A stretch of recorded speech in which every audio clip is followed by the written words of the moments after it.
The biggest enemy to art is people who think yesterday was more valuable than tomorrow. So my parents are from the India side of Punjab. I originally was gonna keep my parents happy, get an MBA. I figure an MBA is the path to employability. And at the same time, I discovered spoken word poetry, and when I realized that it was a powerful tool, that just felt like the most liberating thing ever. And I wanted it. I wanted that freedom. The first song I ever put out was called Voice for the Voiceless. And it was telling stories that other people weren't able to tell for whatever reasons. And I was working with a bunch of different people in music, and one producer came up to me and said, I can get us a deal. What happened was this deal turned out to be fraudulent. It didn't exist. It took me a year of denial to figure that out. Now I was just burning money out of my bank account, living off credit cards and line of credit. Because in my head, at any moment, the check from this deal was coming, not realizing that it wasn't coming. That just kind of made me just be like, what am I going to do now? Kind of ramped up, and I said, it's humble the poet till death. So either you're gonna die in 3 months, or you're gonna do this forever. But you will die humble the poet. You will do nothing else for the rest of your life. And that's the thing people have to realize. Hip hop isn't telling somebody your story, it's helping them formulate their own story. That's what art is. Taking your pain and creating something beautiful from it.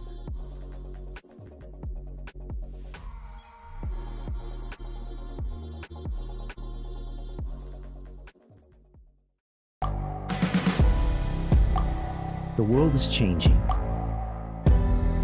Inspiration is everywhere. It has never been so easy to connect, share, and bring people together. We're learning from others and finding the best in ourselves. Challenging our beliefs. Sharing our vulnerability. Overcoming our fears. Transforming ourselves so we can transform the world. How far can we go? This is London Real. I am Brian Rose. My guest today is...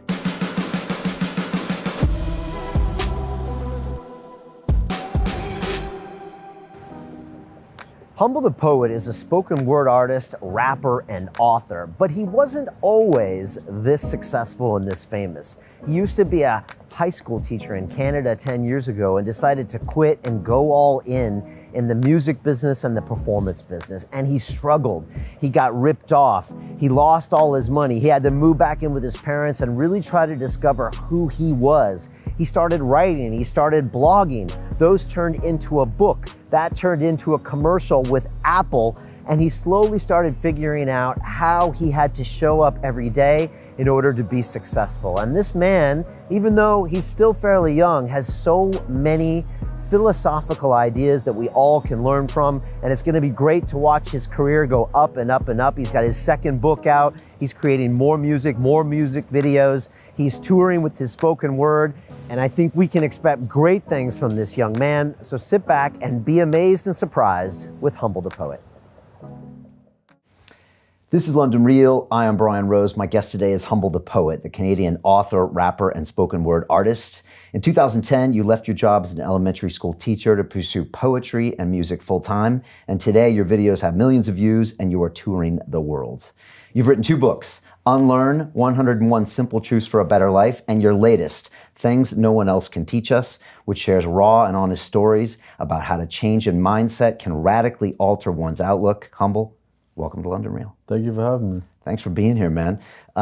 First wanted to kick off, what's it like coming to London? Like, what does this city remind you of? How is it different from Toronto or maybe other places you've traveled? Like, what does this city feel like? London's intense.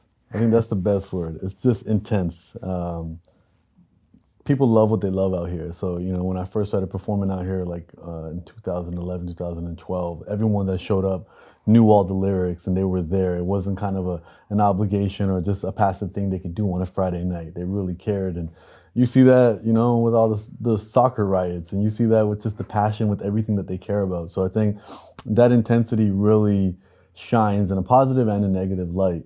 but it's an intensity nonetheless. Okay. And how does it compare to New York City as far as a big city? I think New York is just a wave. I think New York is you have to kind of catch the wave that's already happening, open your sails and join wherever the flow is going, whatever street you're walking on, whatever trend you're on, or whatever space that you're trying to exist.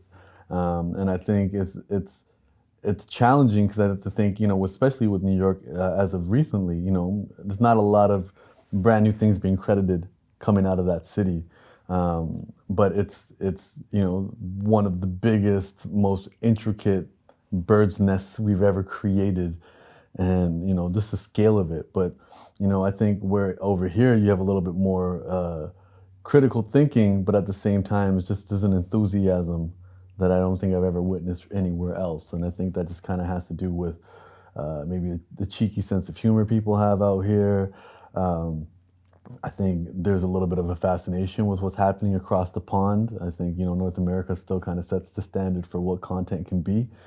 And I think, people embrace that with open arms. So every time I come out here, I'm embraced with open arms, and I'm treated like much more of a celebrity than I ever feel like I am. But with all the bells and whistles, because London's a world-class city. That's nice. And while we're on cities, then how does that compare with LA, which might be a future home of yours? Yeah, LA is, the breeding ground for all of this. LA teaches you how to make it all happen. LA to me is where creativity and commerce hold hands, and you find all the different options in terms of how you can make a living off your ideas. And the challenge with LA is, it's a planet in itself, and it's the place where people who didn't get enough attention at home and didn't get enough attention in their small towns or felt too big for their places, they moved to. So it's the big leagues for creativity, and people sometimes mistake the laid back West Coast vibe, and they think that it's not going to be as intense, or people aren't working as hard as they are compared to somewhere like New York. But it is just as intense, just beyond the facade, and that's part of it. The palm trees are in the great neighborhoods, and the palm trees are in the ghettos, and they exist 2 blocks away from each other. So it's as real as it gets. And coming from a hip hop space, the big thing they always said was New York is a lot of rappers acting like gangsters, but LA is a lot of gangsters trying to be rappers. And you can really see the difference, and it's very visceral in terms of how things work. And the spectrum, you got people living in tents on the streets, people living in their cars, people living in motorhomes, and people living in small apartments, all the way up to these mega mansions in the hills. And I think that spectrum allows people to think that they're always one step away from having their dream come true. And so for me, I try to look at it from an outsider's perspective and be mindful that the longer I spend there, the longer it's going to have an influence on me. So go home often. I've been doing 4 years there on and off, ensuring I go home and kind of hitting that reset button. Detox a little bit. Detox a little bit. But also tap into what LA is good at, which is kind of mixing commerce and creativity and building stars and building things, right? Yeah, because when I was in Toronto, and especially making music, the idea, every artist's idea was just get really good and then you'll get discovered. Maybe Drake will find you and he'll throw a bag of money at you, or a Puff Daddy or somebody will give you a shot. And I think, it was necessary for me to go to LA to realize that, no, you have to create your own opportunities. One of the biggest lessons I learned in LA was don't be proactive when it comes to your creative career. You have to be reactive. So don't be chasing the managers, don't be chasing the agents, don't be chasing other talent. By doing that, you've already taken away your leverage and made yourself replaceable. And if anything, you focus on your craft, do it very well, and then the people that need you will find you. Interesting. Yeah. So do your craft well, but don't necessarily go out and try to meet everybody or bag them on your next track. So I have a chapter about that in the book, and it happened because I developed a relationship with a big music manager, and they told me to come out to LA and for us to have a meeting, and I thought that was going to be our opportunity to solidify the relationship. And I went out there and I rented a car and got a hotel room and did everything I had to do, and got a very rude awakening that in LA meetings are flaky. Yes doesn't ever mean yes. It means maybe or most likely no. And 3 hours before the meeting's supposed to happen, I got something came up. Let's try again in a couple of weeks. And I'm like, I flew here just for the meeting, and I was very upset. And I called a friend, and Dominic. He's popular on YouTube as Dietrich, and he's like, "Why are you having meetings? Why are you networking?" He's like, "As long as you are replaceable, and that's why they can cancel meetings on you." And he goes, "Focus on your craft. Do what you do, and start doing it better than anyone else can do it, and then they won't cancel meetings on you because there won't be any other options." And that really changed my perspective, and I started approaching this like an athlete, and which is simply just get better every single day. And the better you get and the longer you stick with it, the pool of competition shrinks. Your first day, you're at the bottom with everybody else. And then slowly, the longer you stick with it and the longer you refine and polish your talents, you start to climb until, you get to the bigger leagues where there's only a handful of you that can do what you do. That's super good advice already. And what about Toronto? What's that vibe like? I've actually never been to Toronto. Toronto's the greatest city in the world. It really is. To me, it's the world's biggest small town. It's figuring out its identity. It's a very big city. It covers a lot of land. It's called the Six because it's a mega city now with 6 different municipalities. So much like New York, we have our boroughs and we have our different areas. And it's the most multicultural place in the world. In the context of it's not just a place where everybody from around the world comes. It's now you have a lot of kids like me that may look like they're not from Toronto, but we're all +1. I was born and raised in Canada. And you're going to see a lot of ethnic diversity. And all the kids that you're seeing were all born in Canada. We're all children of immigrants. And not only from an ethnic perspective are we extremely diverse, from an economic perspective, we're very diverse. So when I went to high school in the neighborhood I grew up in Rexdale, which is in the northwest corner of the city, I had a friend whose parents were lawyers. And they got to choose which car they drove to school every day. And then in the same circle of friends, my buddy worked at KFC and all the money went to the mortgage. He was contributing to the household at 15. And so that economic spectrum and that diversity really had an impact on me as well. It allowed me to feel grateful for where I was. I had friends I used to study with in high school that were beating me at the math test, but they knew at the end of high school where it was going to end because they didn't have the economic means to go to university.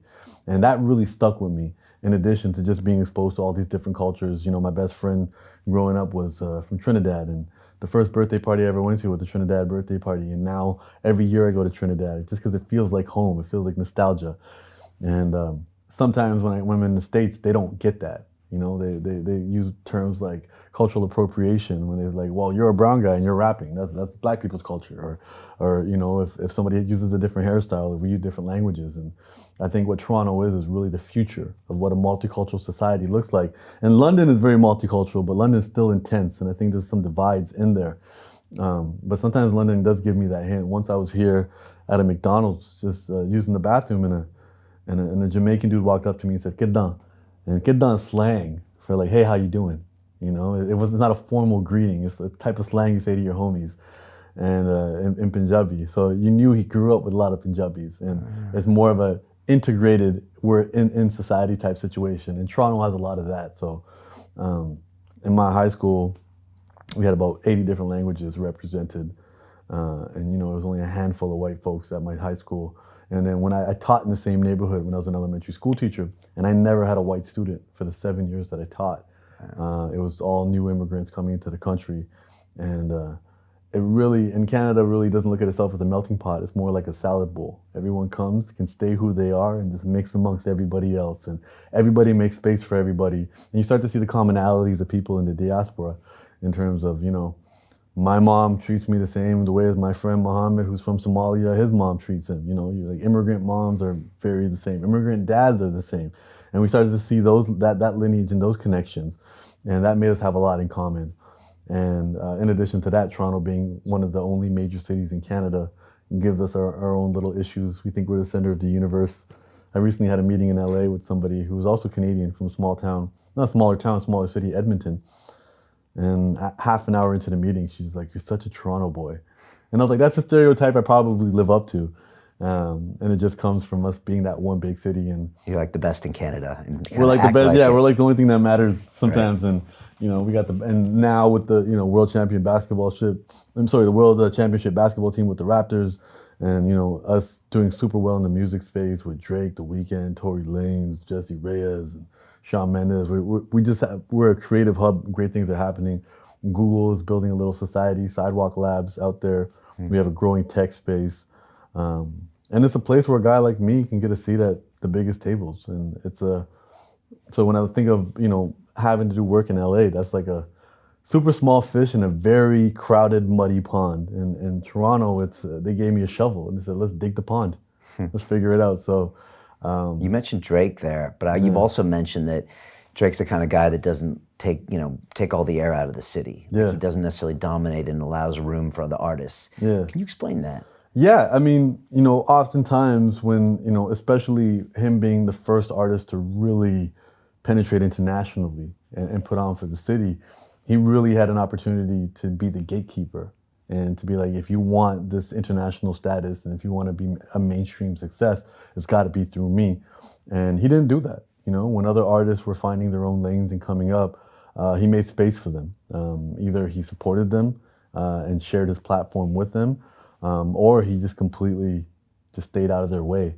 And I think what that allowed was for us to build multiple pillars. And now, in the hip hop space, for example, Atlanta is very popular, but the challenge there is like all the artists have a very similar sound and they all have a very similar lineage. But in Toronto, all the artists that are doing very well, none of them sound the same. And many of them haven't even collaborated with each other.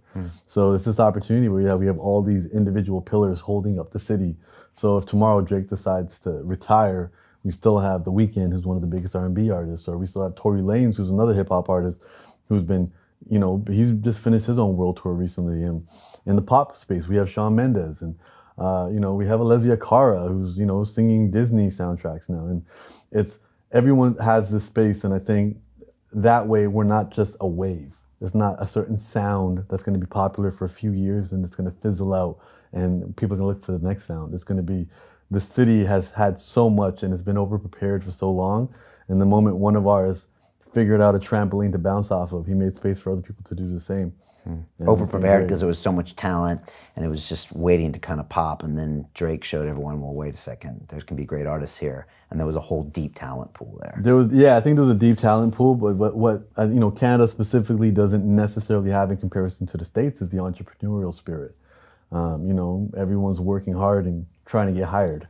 Everyone's not, right. We don't have too many Bill Gates and too many Steve Jobs, or we usually have our top minds get headhunted and work for these top companies. And I think people didn't know how to break through. We've had artists before, we had Cardinal Official, he signed to Akon, he had a couple of hits. We had Kanon, who, from my neighborhood, Rexdale, who ended up singing Waving Flag, which was the World Cup anthem for that season. Maestro Fresh West, he had an international hit, Let Your Backbone Slide, in the 80s. But it was still requiring some level of mainstream American validation or what have you. And I think when Drake made it, and when Drake took it to a whole new level and became the biggest artist in the world, and he left, he had to, he moved to LA and he did that. I think what he realized very quickly was, how do I create a situation where people don't have to leave? And he started the OVO Fest. And the OVO Fest, the first year, he had Eminem, Kanye West, Jay-Z as his headlining guests. And 7 years later, his entire roster was Toronto artists. So he slowly, he built credibility with this festival. And when he performed, he would always bring these top mainstream artists as his surprise guests. And the last year, most recently, his entire lineup was Toronto artists. So you can start to see, when you zoom out, the big blueprint and what he's been trying to do. And there's been a couple other artists who have said it too. Like, we have to make sure that Toronto artists don't have to leave and go out to LA to do it. So I'm hoping I'm the last of the generations that have to do that. And we got plenty going on in the city where people can pay their bills with their creativity being from Toronto. Because we have a resilience, especially with the weather, especially with the challenges that we deal with. And we have a lot of additional assets with the multiculturalism. Our progressiveness is 15, 20 years ahead of the States. We legalized gay marriage years and years and years ago.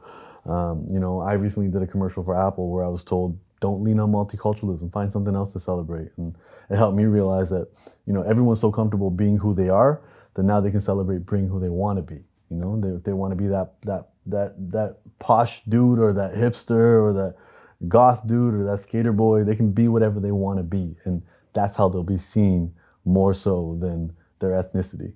Yeah, that's powerful. Talk to me about spoken word, because about 6 years ago on this show, I had a guy in London named Sully Breaks. I don't know if you ever heard of him, but he had a video that was came out called "Why I Hate School But Love Education." On education, yeah. You He's a remember homie. I've done some work with him. Oh, cool, man. He was on a bunch of times early. He's interviewed me on the show. I just did his podcast a few weeks ago, but that was one of the first times I had heard a spoken word, maybe even in London. And Sully kept doing what he was doing, but I think a lot of people had hard to get their head around what is spoken word and is it rap? No, it's not. It's got music. And he also experimented with his own creativity and put some stuff to some beats and some didn't. When people ask you what's spoken word, how do you explain it to them? And then is that what you do, or you do all sorts of other music as well? So how do you communicate it? Yeah, so I think for me, spoken word is a reaction to the fact that poetry is boring. Like you Straight up. You know, you just you get a book of poetry and you read it and you're just like, why am I? This is so boring. I have no idea why this person is writing these fragmented sentences, or I don't know what's happening, because it can get abstract. And then you realize, poetry is like food. And if I show you a picture of a delicious pie, you might be like, yeah, it looks delicious, but you're not gonna know until you taste it. And poetry, 90% of the magic is from the poet, So hearing poetry as written, by the poet and performed the way it was meant to be performed is what spoken word and slam poetry is. It's that reaction to it. And that's where you get all the emotion, you get all the color, you get all the vibrancy, you get the little, intonations at the right spots. So I think that for me is what really drew me to spoken word poetry. I was at a concert in a small town, a college town outside of Toronto called Hamilton, and it was a hip hop concert, but the opening act was a spoken word poet.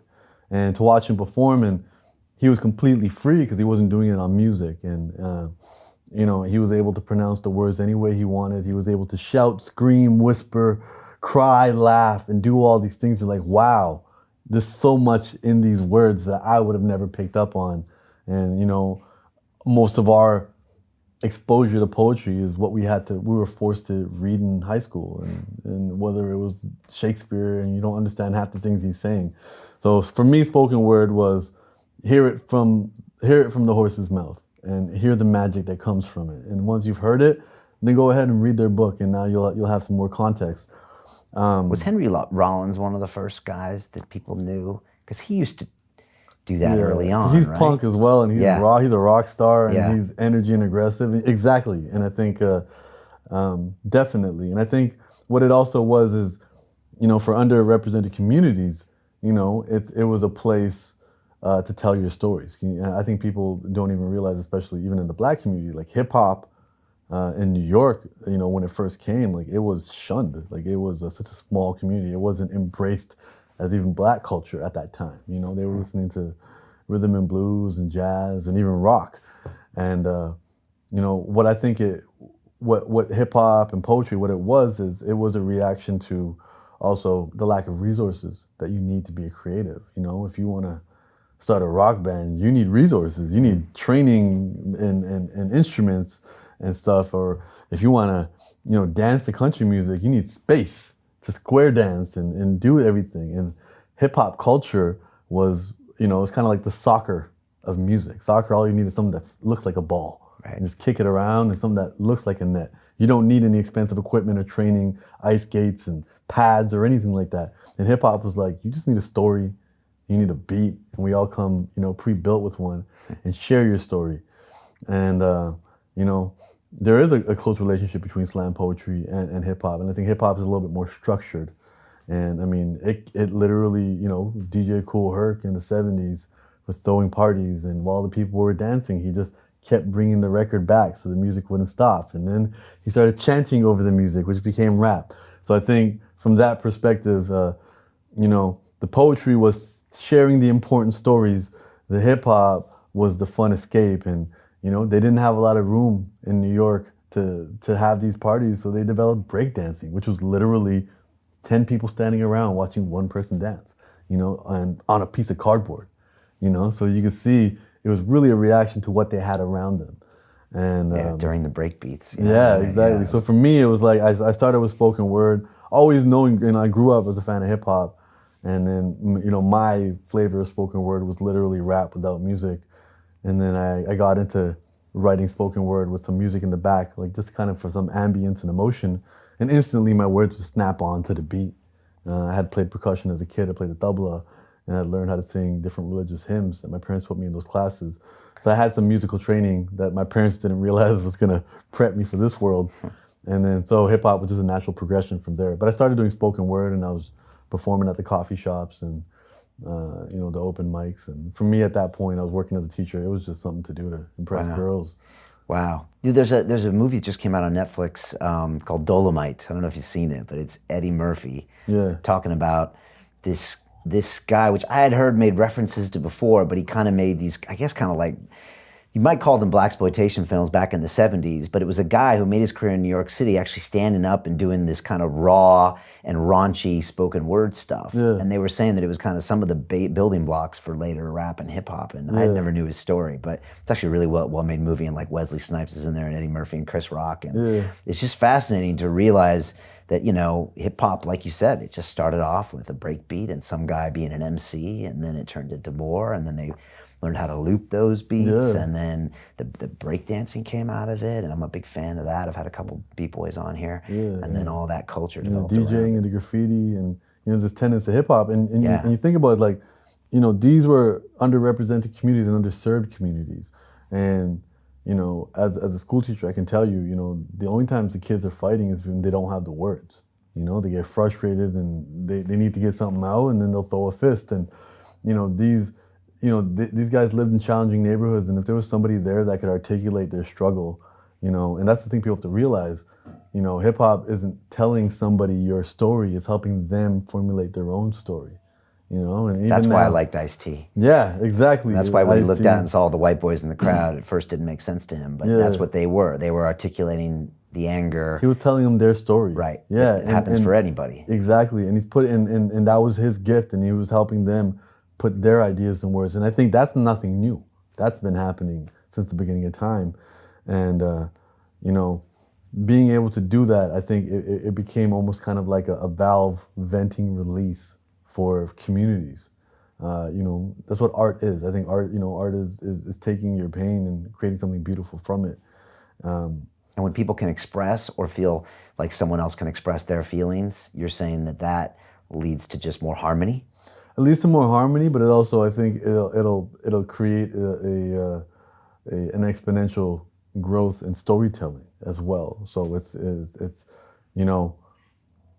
walking through your office, see a picture of Muhammad Ali, it's you hear his story and you see your story in you, or you gain the boldness to share your story from watching him do that, or watching him reject a gold medal, for a greater good. That might be for you walking away from a paycheck for a greater good.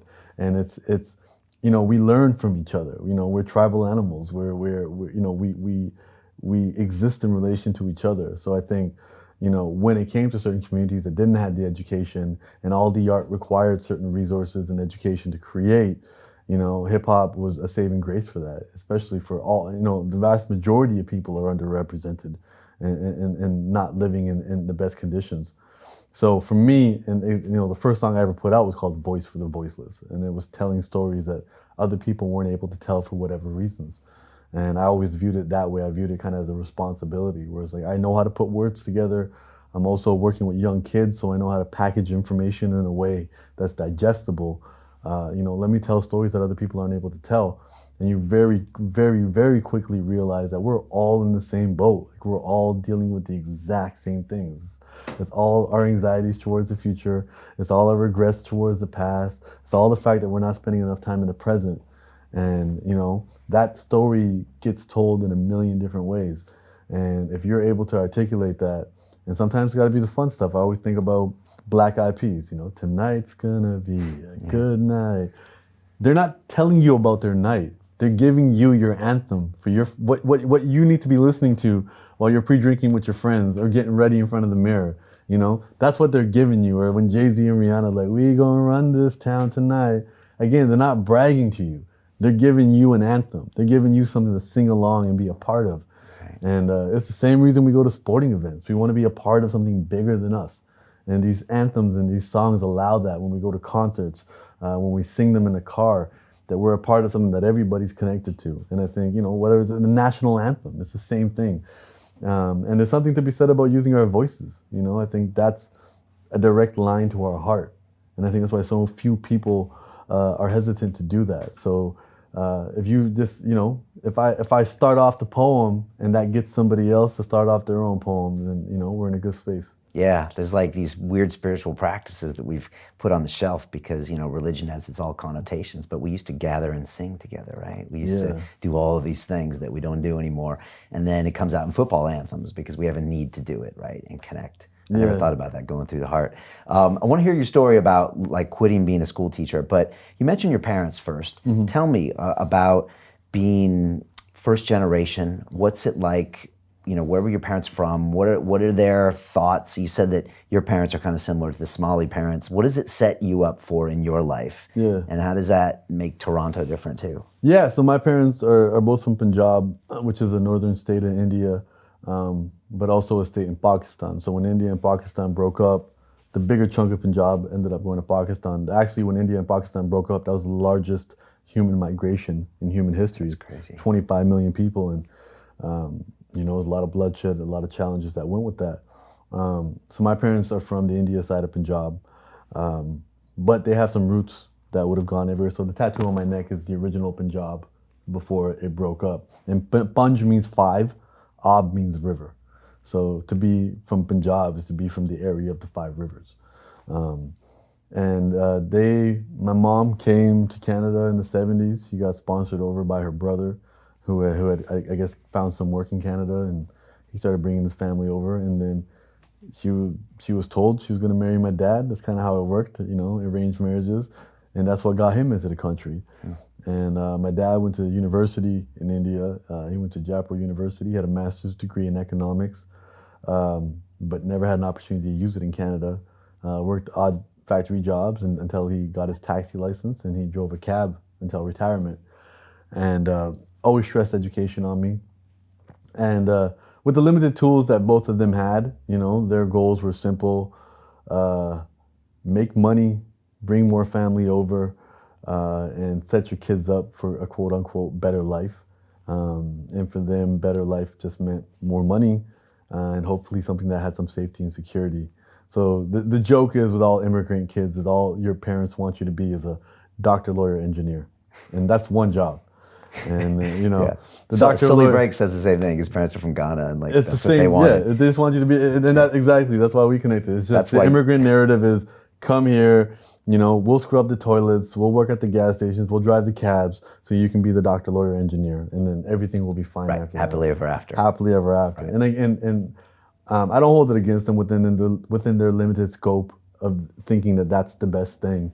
I'm the first entrepreneur in my family. We never had that. And I think for me, I followed the narrative. My dad's just like, stay in school and I'll always take care of you. That's all you need to do.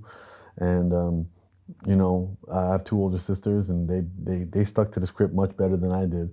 And, they did really well academically. And thankfully, we did well academically just because we had the learning styles. We're auditory and visual learners. So when the teacher is just writing on the board and lecturing the class, we were able to learn. Most kids that struggle in school are kinesthetic. They need to use their hands. They need to play with the Cheerios to do their math or figure things out that way. And that's not always set up in school. So we were fortunate that this is the type of learners that we were. So I was a straight A student without doing any homework or getting any help from my parents. But I had warm food waiting for me every day when I got home. And I had 2 parents, and I had a strict bedtime, which is literally all you need as a child to, a little bit of structure. And my sisters went to University of Toronto, and then they both got into commerce, and now they both are, I don't know what they do, like supply chain, they have corporate jobs. Okay. And I didn't go to U of T, I went to York, which is a little bit more of a party school, and I was already kind of deviating from the script, and I originally was gonna, to keep my parents happy, get an MBA, because I figure an MBA is the path to employability. And a family friend had got an MBA and got a really cool job at Ford, so I was like, why don't I just do that too? And it was my sister. She recommended. She's like, I've worked with a lot of kids, and I've grown up in a lot of youth camps. And she's like, why don't you explore being a teacher? I think you'd have a lot more fun. And they're like, that sounds way more fun than an MBA. Because I was doing my degree in IT, so it's a lot of math heavy coding, and it wasn't the most fun, but I was doing well at it. And yeah, I applied for teachers college and faked a lot of hours in the classroom and got fake reference letters and just applied and got in. Probably benefited from a little bit of reverse racism. Okay. And I was a diversity entry probably. And I went to teachers college and it was cool. My parents weren't happy. My dad was like, "You're gonna tie shoelaces and wipe kids' noses for a living." He wasn't happy that I didn't go to U of T either. Right. But again, it's within their scope. They don't. At least you're a professional, but you're not the highest of the professionals. Yeah, I'm a And low. the pay is yeah. less. The pay is less, and it's a little bit more labor than they wanted me to do. They wanted me to be just a straight neck up white collar exec with a cubicle or something. I don't know what they wanted, but the pay is definitely less. But they looked at it like, well, it's a government job. Government jobs are pretty secure. And then, once you get into it, you realize, oh, this isn't just inspiring kids and lighting a fire in them. It's got, with any job, it's got its politics. There's got a lot of BS before work, a lot of BS after work. A lot of things stacked up against you, a lot of government funding cuts. New politicians come in and make your life more difficult, and the expectations increase. The PR battle between, when teachers go on strike and what the government's able to do and be like, they're spoiled, they're already overpaid, and you end up becoming these full-time babysitters and an integral part of the economy, because if teachers go on strike, where are parents going to put their kids for parents to go to work? And you realize the amount of pressure and what comes with that. So it lost its fun very quickly. And at the same time, I discovered spoken word poetry and just viewed it as something fun to do. Again, excuse to meet girls and perform after work, ways to spend my weekend. And it took a life of its own. I think when I realized that it was a powerful tool to share stories that weren't being shared. I think up until then, everybody complained about representation. We don't see enough people that look like us on TV. We don't, hear these voices. We don't hear these stories. Why is everything based around white folks? And I think for me, this is the first time I was empowered to not complain and just do something and be a voice and share a story. And I would share the most interesting things that I discovered.